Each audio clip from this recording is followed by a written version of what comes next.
Assalamualaikum warahmatullahi wabarakatuh. Salam dan bahagia. Apa kabar Bapak dan Ibu guru calon guru penggerak di seluruh Indonesia? Jumpa kembali dengan saya. Perkenalkan, saya Zamalah, calon guru penggerak angkatan 8 dari TK Qurrata A'yun 01 Aisyah, Kota Pekalongan, Provinsi Jawa Tengah. Video saya kali ini tentang modul 3.1, yaitu mewawancarai 2 pimpinan sekolah terkait dengan pengambilan keputusan berbasis nilai-nilai kebajikan sebagai pemimpin. Selamat menyaksikan.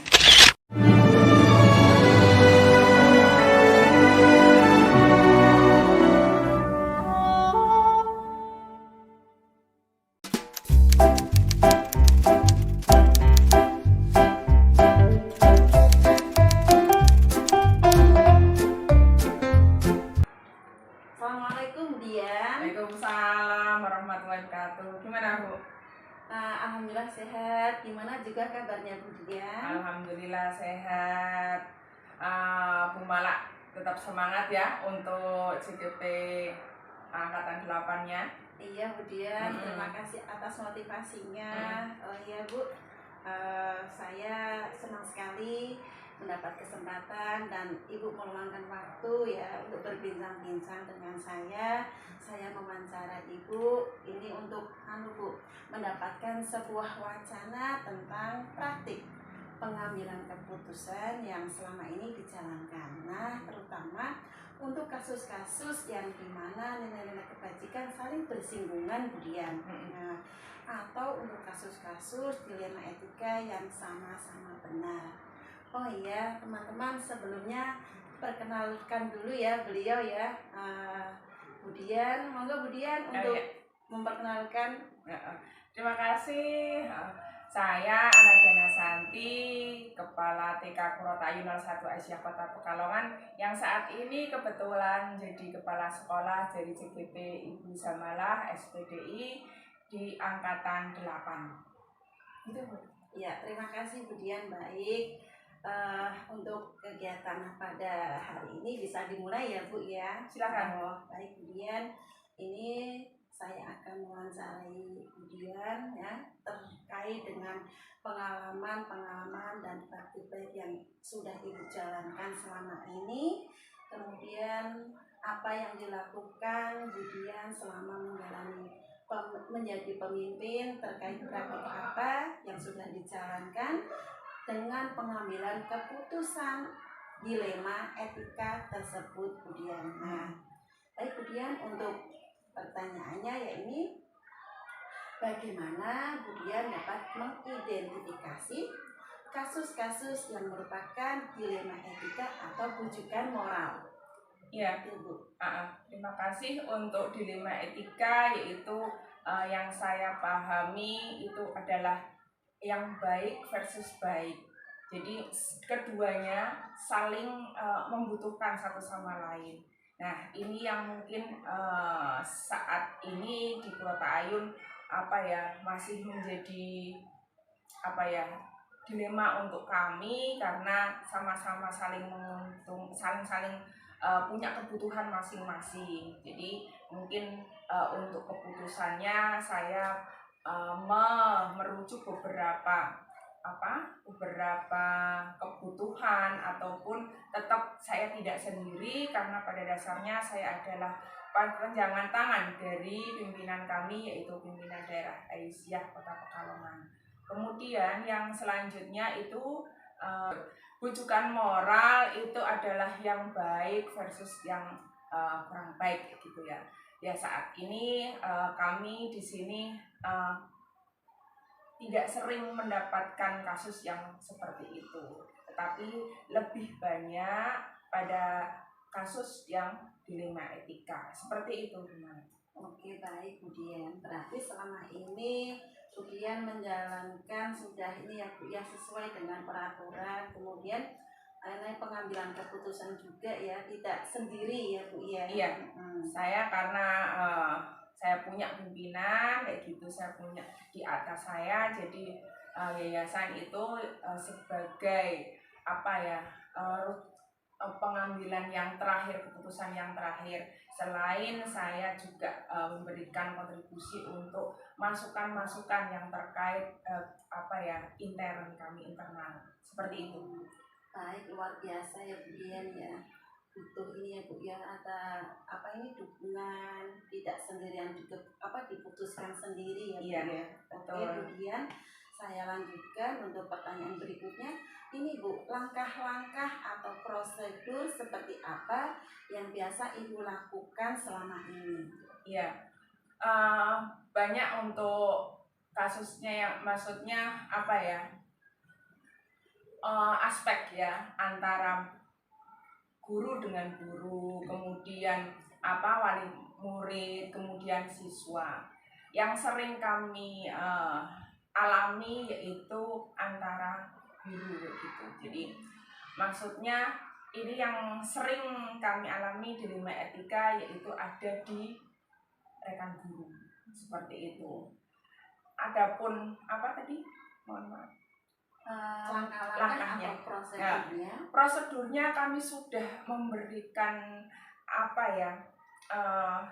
rambu-rambu sebelumnya, yaitu mungkin pada saat perekrutan, kemudian pada saat mungkin dia pengambilan cuti ya, masalahnya cuti, kemudian masalah resign, masalah izin dan sebagainya. Itu sudah ada aturannya, sebenarnya sudah baku di aturan di pimpinan daerah Aisyah, khususnya yang di Dasmen, tetapi kami juga mempunyai kebijakan sendiri di Purwotayun seperti itu. Iya, baik, saya lanjutkan kembali. Hal-hal apa saja yang selama ini merupakan tantangan dalam pengambilan keputusan tersebut? Ya, terima kasih. Tantangan yang saya alami yaitu karena tadi saya lebih menitik beratkan kepada guru ketika akan melakukan resign ataupun izin. Ini yang saya alami seringnya mepet gitu. Padahal sebelumnya sudah ada rambu-rambu bahwasanya kalau resign itu minimal 1 semester sebelumnya sudah mengajukan. Jadi kami selaku kepala sekolah dan yayasan bisa mencari pengganti sebelum yang bersangkutan resign seperti itu. Iya. Berarti memang sudah ada rambu-rambu yang istilahnya dibunyikan ya Bu ya, supaya nanti kedepannya itu lebih tertib ya. Betul. Tidak dadak atau istilahnya ujuk-ujuk begitu ya Bu. Iya, betul, seperti itu. Terima kasih Bu, kembali saya lanjutkan. Nah, apakah Ibu memiliki sebuah tata cara atau jadwal tertentu dalam sebuah penyelesaian kasus dilema etika? Nah, ini Bu ya. Kemudian Ibu itu langsung menyelesaikan di tempat atau memiliki sebuah jadwal ya untuk menyelesaikannya kasus tersebut. Terima kasih. Untuk yang dilema etika khususnya yang seringnya itu adalah resign, itu bila yang bersangkutan sesuai dengan prosedur ataupun rambu-rambu tersebut membuat surat pengajuan untuk pengunduran diri lebih awal, saya akan jadwalkan pertamanya istilahnya mediasi dulu. Sebelum yang bersangkutan menuliskan, itu biasanya secara lisan dulu. Penyampaiannya secara lisan, kemudian saya berikan istilahnya gambaran baik buruknya, kemudian lebih ke manfaat ataupun bagaimana gitu. Jadi kedepannya mau seperti apa. Kami juga membuka diri kalau tidak ada yang bersangkutan di Purwotayun, bagaimana situasinya seperti itu saya gambarkan secara lisan dulu. Tetapi itu adalah hak dari masing-masing guru untuk mau resign, mau lanjut dan sebagainya. Jadi saya kembalikan lagi, saya beri waktu untuk berpikir kembali seperti itu. Setelah untuk berpikir kembali itu masih pada keputusan yang akhir, yaitu tetap resign. Di jadwal yang sudah saya tentukan, saya panggil kembali. Saya gali lagi apakah keputusannya berubah atau masih tetap. Kemudian yang bersangkutan menyampaikan apapun hasilnya, mungkin saya akan menerima dengan dengan terbuka. Kemudian mungkin yang bersangkutan juga harus maklum adanya dan sebagainya, seperti itu. Oh ya Bu, ini Bu, saya ada sedikit ini Bu ya, rasanya mengganjal. Saya ingin tanyakan kepada Ibu pimpinan begini. Rasanya kalau seorang pimpinan kemudian ditinggal oleh salah satu anggota itu bagaimana Bu? Kemudian ini loh Bu, adakah rasa yang bagaimana karena dari seorang guru tersebut itu punya dedikasi yang baik di sekolah begitu Bu ya? Iya. Tadi rasanya yang pertama pastinya ini masih perlu pengkondisian kayak gitu. Soalnya dengan serta-merta pastinya saya kaget yang pertama. Ketika kaget, saya perlu penataan diri saya. Kenapa? Karena yang pertama ini saya kebutuhan. Kalaupun guru tersebut masih ada yang lain, itu mungkin ada toleransinya sedikit, tetapi itu misalnya yang utama, pastinya saya berpikir keras untuk apakah yang lain bisa menggantikan atau bagaimana. Jadi rasanya saya perlu pengondisian hati saya untuk menerima yang bisa dengan teman dan ataupun yang lain itu baik. Pastinya ini punya nilai plus, sehingga ketika mau resign ada rasanya saya gelo kayak gitu, rasa gelo. Tetapi kembali lagi itu adalah hak dari yang bersangkutan gitu. Karena apa? Karena saya sendiri juga masih ada atasan lagi kayak gitu ya. Saya juga masih dibayar oleh atasan, bukan dibayar saya secara pribadi, sehingga saya memberikan keluasan, tetapi tetap dengan tadi rambu-rambu tersebut. Ya, luar biasa ya Bu ya, sebagai seorang pemimpin kemudian sudah memberi ya Bu ya pengambilan keputusan yang bijak ya Bu ya. Kemudian ada rasa gelo ya Bu ya. Iya. Waduh, kemudian berarti memberi ini keadilan melawan rasa ya Bu ya yang sedih. Jadi di sini ada dilema ya Bu. Iya. Keadilan melawan rasa ini belas kasihan ya Bu ya. Jadi yang timbul itu rasa kemanusiaannya Ibu Rudian ya.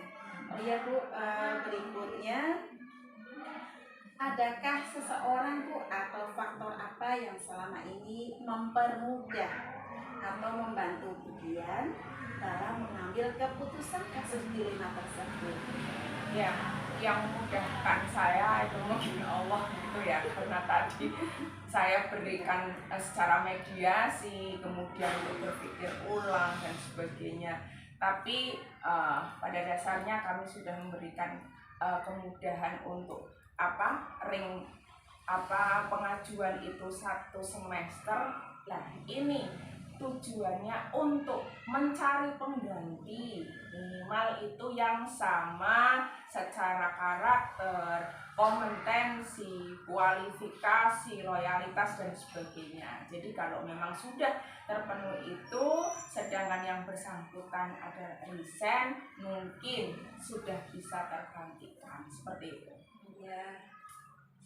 Bagus sekali ya Bu ya untuk pengambilan keputusannya, karena Rudian ini juga spiritnya Bu ya, sangat tinggi. Berdoa kepada Allah minta dimudahkan, akhirnya dimudahkan ya Bu ya. Dan ini kemudian yang terakhir, kemudian pertanyaan dari saya, dari semua hal yang telah disampaikan ya, mungkin pembelajaran apa Bu yang Ibu ambil dari pengalaman Ibu selama ini ya Bu ya, terkait dengan kasus-kasus. Nah ini dikaitkan dengan pengambilan keputusan dilema etika. Pengalaman dari saya yang tadi saya sampaikan itu yang bisa diambil dari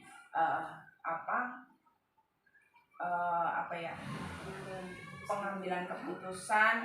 Jadi praktek baik saya kayak gitu ya. Itu pastinya yang pertama ketika rekrutmen itu sudah diberikan rambu-rambu. Kemudian itu terlepas dari yang bersangkutan itu secara mendadak atau tidak, yang penting saya sudah memberikan informasi lebih awal. Kemudian adanya sebelum ada resign ataupun izin sebagainya, ada mediasi yang bentuk lisan dulu, kemudian ada mediasinya, diberi waktu untuk berpikir. Kemudian saya kembali lagi, barangkali dengan waktu berpikir itu bisa merubah keputusan yang bersangkutan. Kemudian saya juga tidak egois, saya melihat alasan-alasan yang disampaikan terkait dengan kenapa yang bersangkutan itu secara mau mengundurkan diri. Bila mana itu sudah bisa saya terima karena memang lebih berat kepada kepada yang disampaikan, istilahnya alasan-alasan tersebut, saya juga tidak egois, saya memberikan semuanya keputusannya, namanya juga itu pilihan ya. Kalau keputusan itu berawal dari pilihan tersebut, apapun resikonya, berarti sudah saya serahkan kepada yang bersangkutan. Kemudian saya akan memberikan informasi kepada pimpinan saya bahwasanya yang bersangkutan mau mengundurkan diri dengan beberapa alasan yang sudah disampaikan, saya sampaikan kembali seperti itu. Kemudian juga pimpinan menanyakan apakah sudah ada pengganti. Bila memang sesuai dengan prosedur 6 bulan sebelum dia resign sudah mengajukan dan saya sudah mendapatkan penggantinya, insya Allah sudah bisa dipersilakan. Tapi pada seringnya juga masih belum, tapi dalam perjalanan alhamdulillah dapat pengganti seperti itu. Luar biasa, mantap sekali Bu Dian ya. Alhamdulillah ini juga bersama-sama dengan teman-teman semua ya, dukungannya karena keputusan memang tidak bisa saya serta-merta, harus tetap dengan dengan yang bersangkutan, kemudian dengan pimpinan juga seperti itu.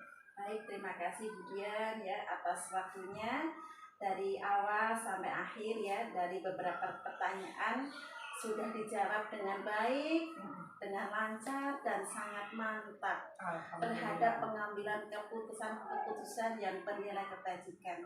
Semoga dengan pengambilan keputusan tersebut dapat diterima ya Bu Dian ya oleh semua warga sekolah, baik dari guru juga tenaga kependidikan selanjutnya dan kedepannya menjadi lebih maju lagi, lebih baik lagi. Amin ya rabbal alamin. Terima kasih Bu Dian. Iya. Sekian ya Bu ya. Iya. Nanti disambung lagi. Terima kasih Bu Dian. Iya. Assalamualaikum. Waalaikumsalam warahmatullahi wabarakatuh.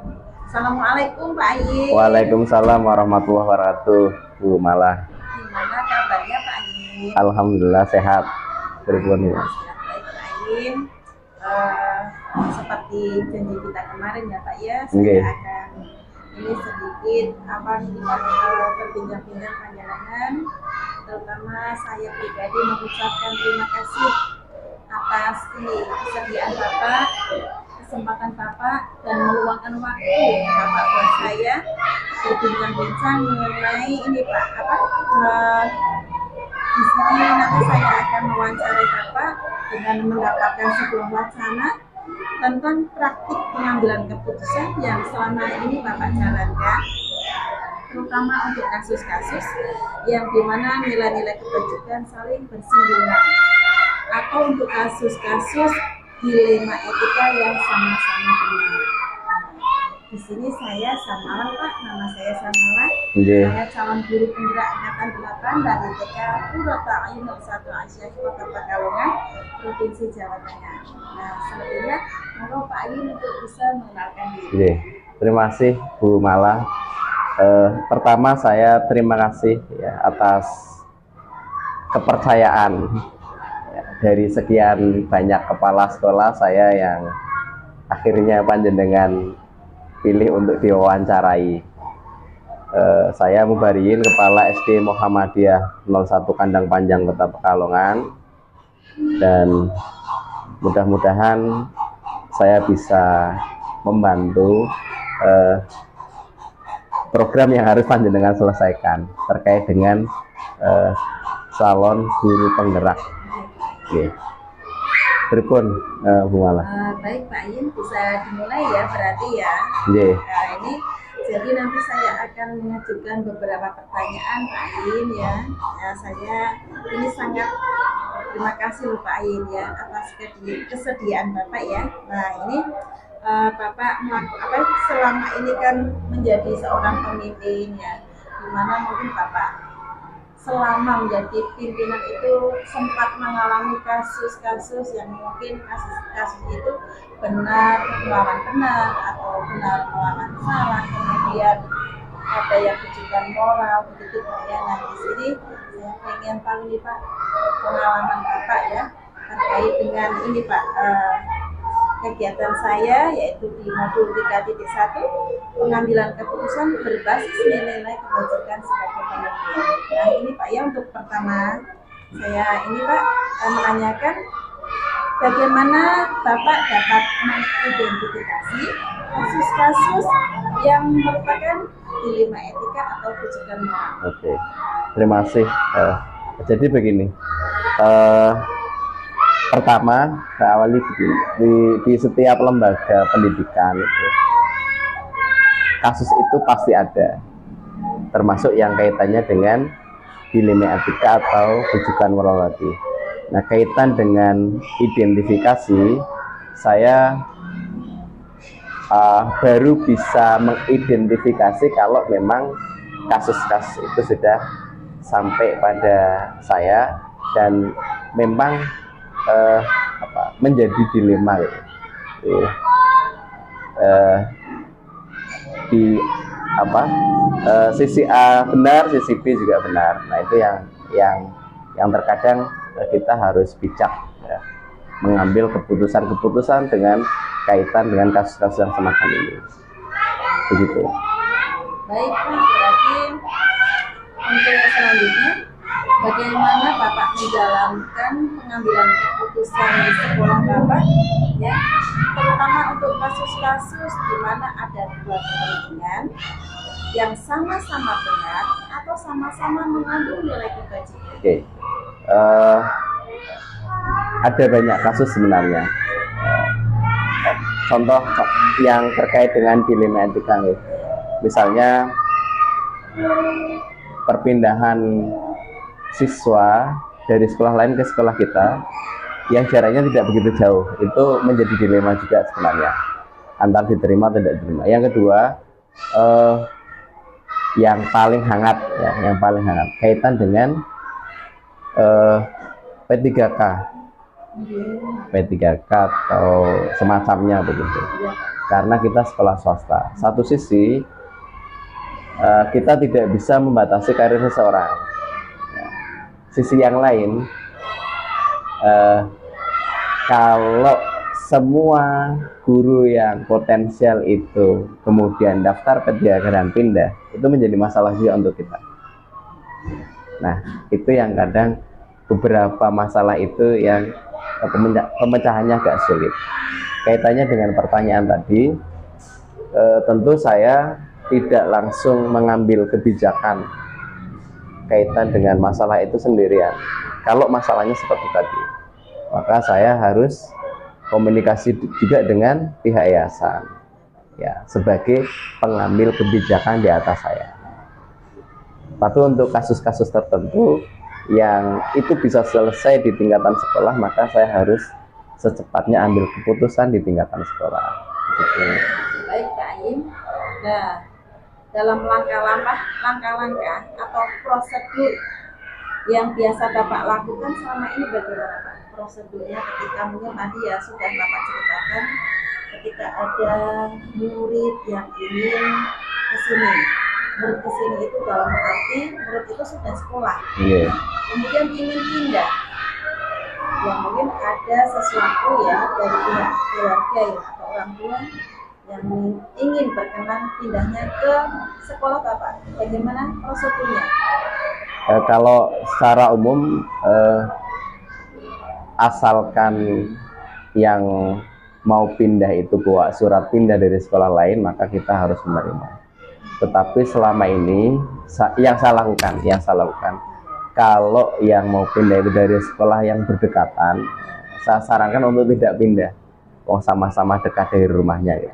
Mengatakan. Kaitan dengan yang kedua mungkin ya yang apa P3K. Yang menurut saya itu lebih penting untuk dibahas karena itu menjadi masalah serius untuk sekolah-sekolah swasta.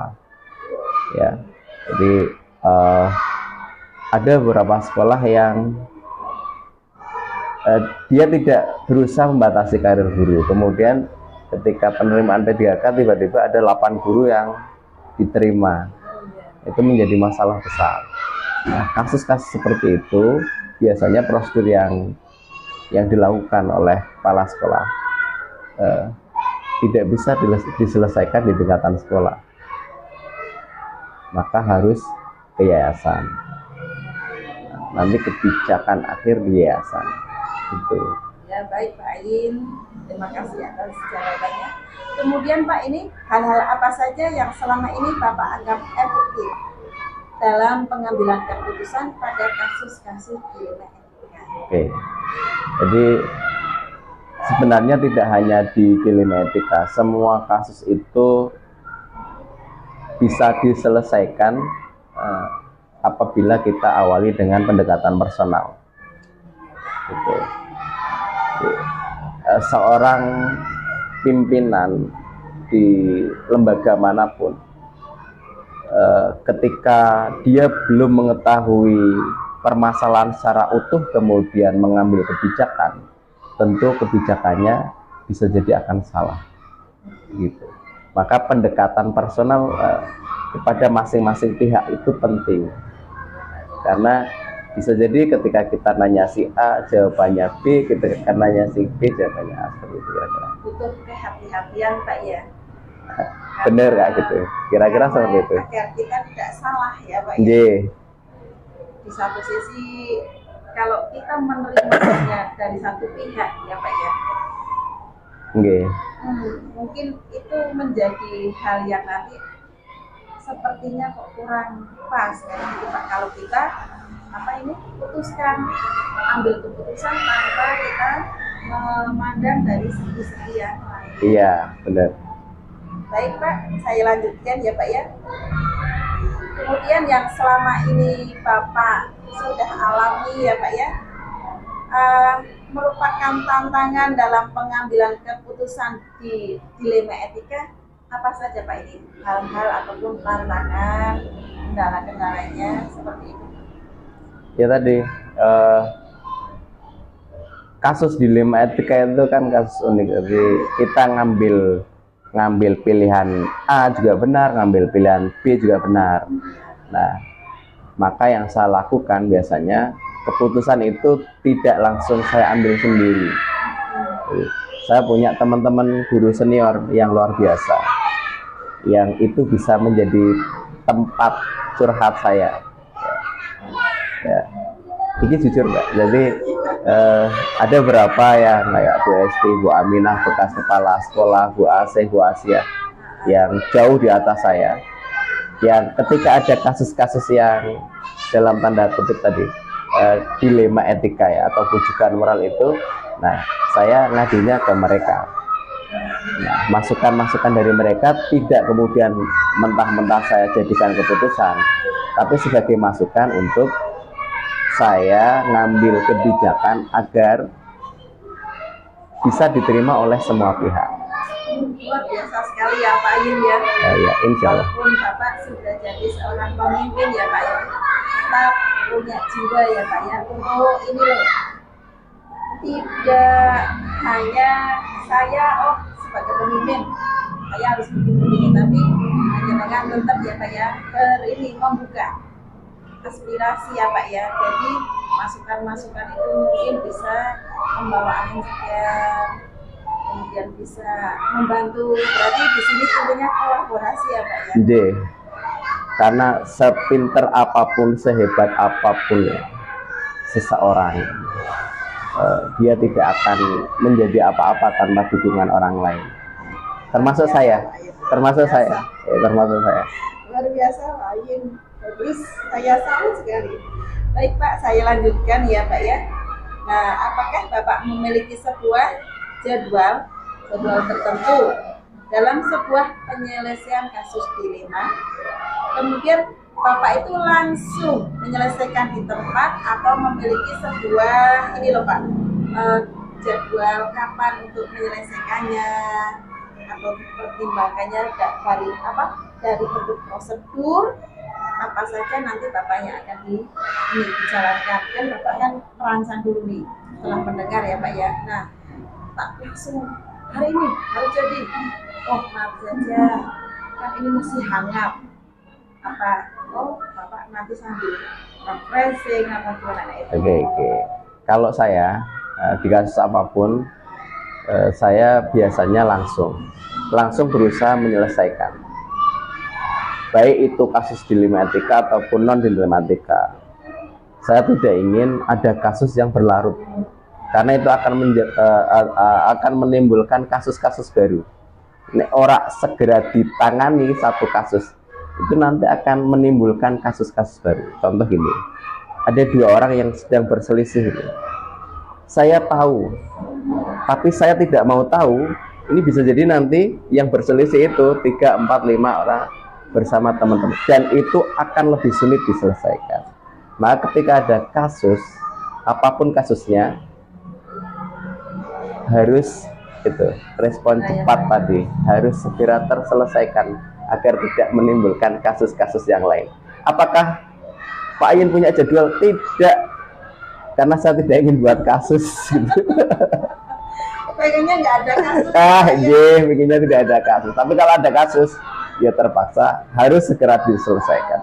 Jangan sampai berlarut menimbulkan kasus-kasus baru. Kira-kira biasa Pak Ayun, bagus sekali, semangat, saya setuju dengan Bapak Ayun ya. Karena kalau berlama-lama itu ya Pak ya akan menggenang. Nah itu. Ya Pak, saya lanjutkan kembali. Nah di sini tadi Bapak sudah memutuskan ya. Adakah seseorang atau faktor-faktor yang selama ini mempermudah atau membantu Bapak dalam mengambil keputusan? Nah, tadi sudah saya ceritakan di awal ya. Di senior saya itu luar biasa. Bukan dalam artian takut ya, karena saya tidak ingin jadi orang yang dituakan dan ditakuti, tapi saya lebih ingin dihormati sebagai seorang pimpinan. Meskipun dalam batasan usia tentu saya lebih muda, tetapi anggapan mereka dalam artian benar-benar menganggap saya sebagai seorang pimpinan itu terejawantahkan di sini. Meskipun aku cah cilik gitu ya, itu ketika saya diskusi, komunikasi, ingin urun rembuknya mereka luar biasa tanggapannya, karena mereka pingin bareng-bareng jaga sekolah ini. Itu intinya kan itu sebenarnya. Kalau ada bagian dari, termasuk lembaga ini panjenengan, ada bagian dari lembaga itu yang dalam tanda petik tidak ada rasa memiliki, angel lepok gitu, bahasa kalongannya gitu, angel lepok jak maju, angel lepok jak njogo sekolahan, angel lepok untuk bisa mengembangkan sekolah ini menjadi lebih baik. Tapi kalau tadi ada kebersamaan, ada saling memiliki, siapapun bisa jadi teman untuk bareng-bareng mikir ke solusi dari setiap permasalahan, baik dilematika maupun non dilematika. Ngaten. Sangat bagus. Ngapunten nggih kalau jawaban saya mbah-mbah ini. Ya Pak Anjin, saya mendengarkan itu enak karena ini loh Pak, truk gitu loh. Oh gitu. Pas masuk ke ini ke borgolnya. Nah. Jadi Bapak itu jadi pemimpin itu walaupun masih istilahnya kok muda ya Pak ya, masih muda berjiwanya, tapi jiwa yang ini, jiwa yang Apa? peduli, bersemangat membangun ya Pak ya. Ya saya salut sekali dengan Pak Ayin. Nah ini Pak ya, ini Pak untuk pertanyaan yang terakhir. Alhamdulillah, pertanyaan terakhir. Ya.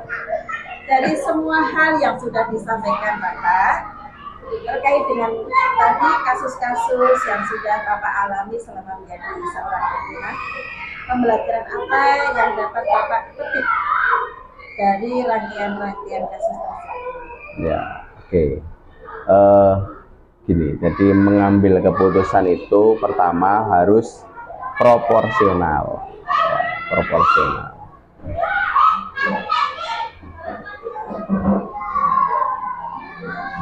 Yang kedua, apa istilahnya apa ya? Tidak memihak itu Pak kira-kira. Ya, tidak berpihak pada satu pihak. Kemudian harus memahami kasus secara utuh. Dan saya kira kalau tiga hal itu sudah dilakukan, kebijakan apapun akan diterima. Meskipun setiap kebijakan, setiap keputusan itu pasti ada yang suka, ada yang tidak suka. Pasti kebijakan apapun dan dimanapun pasti ada yang suka, ada yang tidak suka. Tetapi kalau tiga hal tadi sudah diterapkan, kita ngambilnya secara proporsional, kita sudah memahami kasusnya secara utuh, kemudian kita tidak dalam ngambil keputusan itu kita tidak lihat A si B, tapi kita melihat masalah secara utuh, insya Allah keputusan apapun yang kita ambil bisa diterima oleh semua pihak. Gitu. Kira-kira seperti itu. Iya, luar biasa Pak Ayin ya. Jawaban dari Pak Ayin sangat menguatkan. Saya salut sekali dengan Pak Ayin ya, dengan kepemimpinan Pak Ayin ini. Semoga ini Pak, baik dari tenaga guru dan tenaga kependidikan itu bisa mencontoh ya. Amin ya Allah. Yang sudah Bapak lakukan selama ini ya, Bapak alami bisa istilahnya tularkan kepada rekan sejawat ya Pak ya. Bisa berbagi. Jadi nanti ketika masanya Bapak purna atau bisa ada yang ini Pak ya, menantikan wah Pak Ayin dulu seperti itu. Nah harus ada yang di belakangnya ini yang bisa menjiwai juga seperti Pak Ayin. Kedepannya bagus, kemudian programnya tertata, dan ya kalau istilahnya kan ada yang bos, ada anak buah. Jadi saling berkesinambungan, terintegrasi, berkolaborasi, juga istilahnya jadi pemimpin itu legowo Pak ya. Enggak mengayuh. Itulah saya yang dapat ini Pak ya, ambil dari percakapan wawancara pagi hari ini dengan Pak Ayin ya. Luar biasa Pak Ayin. Saya hanya salut saja dengan Pak Ayin. Terima kasih Pak Ayin sudah meluangkan waktu, memberi kesempatan kepada saya berbincang-bincang seputar ini pengambilan keputusan berbasis nilai dalam ini ya Pak ya. Sebagai pimpinan hari ini sangat bagus, lancar, dan hasilnya sangat luar biasa. Amin.